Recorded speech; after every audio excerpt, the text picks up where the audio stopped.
Assalamualaikum warahmatullahi wabarakatuh. Selama beberapa menit ke depan, saya akan mengajak teman-teman untuk memanfaatkan sumber daya alam secara bijaksana dan memperhatikan aspek keberlanjutan. Coba perhatikan dulu sekelilingnya teman-teman. Ada air, listrik, makanan dari ikan, hingga kendaraan. Semuanya bisa digunakan dan bermanfaat karena bahan baku dari alam yang kita manfaatkan. Pada dasarnya manusia bergantung pada sumber daya alam. Pemakaian terus-menerus tanpa disadari akan membuatnya berkurang, rusak, atau bahkan habis. Lalu, cara apa yang bisa kita lakukan agar sumber daya alam tidak habis? Salah satu caranya dengan menerapkan prinsip pembangunan berkelanjutan. Pembangunan berkelanjutan pertama kali diperkenalkan dalam perdebatan kebijakan internasional dalam pertemuan strategi konservasi dunia pada tahun 1980. Hal ini muncul sebagai konsep sosial utama dari kekhawatiran bahwa banyak kegiatan komersial yang dapat menyebabkan kerusakan lingkungan dan gangguan sosial bagi generasi mendatang. Namun, konsep pembangunan keberlanjutan berasal dari bidang manajemen sumber daya terbarukan. Idenya adalah agar hutan, perikanan, atau sumber daya terbarukan lainnya dikelola sedemikian rupa sehingga tingkat panen tidak melebihi tingkat regenerasi. Dengan demikian, persediaan sumber daya alam dapat dipertahankan. Untuk mendukung hal tersebut, diterapkan prinsip ekofisiensi.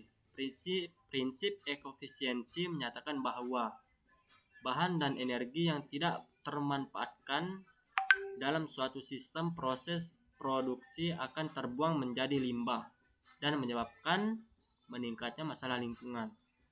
Agar limbah-limbah tersebut tidak mencemari lingkungan, ada beberapa langkah yang perlu kita lakukan. Yang pertama, meminimalkan penggunaan bahan baku dan energi.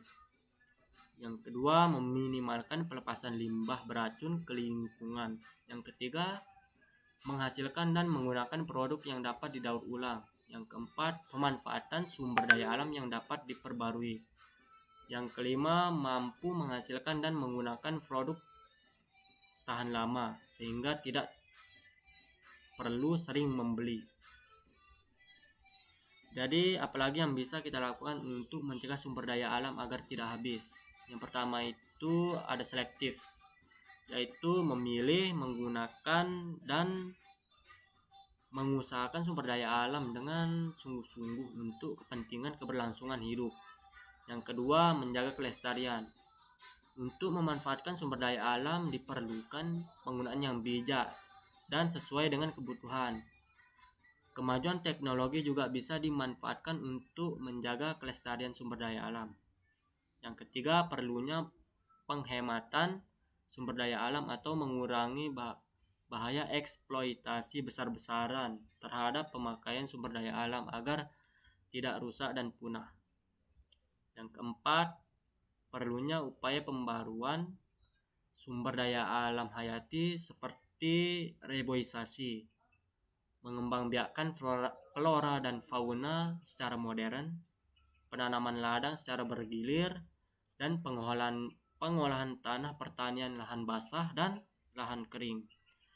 Selain itu, kita juga bisa melakukan hal lain di rumah, misalnya dengan mengurangi penggunaan air dan bahan-bahan yang tidak ramah lingkungan dan menggunakan alat elektronik sesuai dengan kebutuhan.